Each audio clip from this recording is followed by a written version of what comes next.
He arranged events to happen in the future so that more people can listen to His word and can know His truth.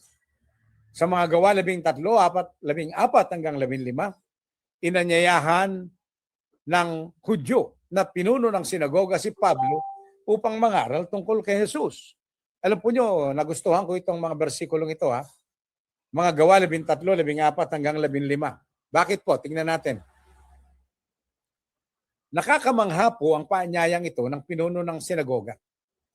Gaya ng napag-aralan na natin, ang sinagoga ay ang mga simbahan ng mga Hudyo na hindi naniniwala at hindi tumatanggap kay Jesus. Kakaiba ang mga iniaaral nila sa kanilang kapwa Hudyo.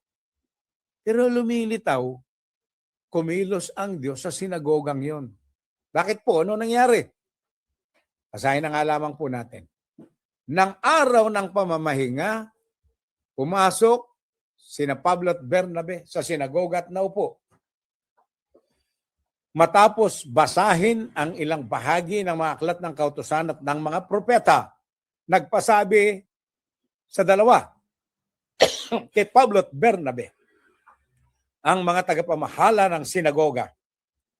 Mga kapatid, kung meron kayong mensaheng makakapagpalakas ng loob ng mga tao, maaari kayong magsalita.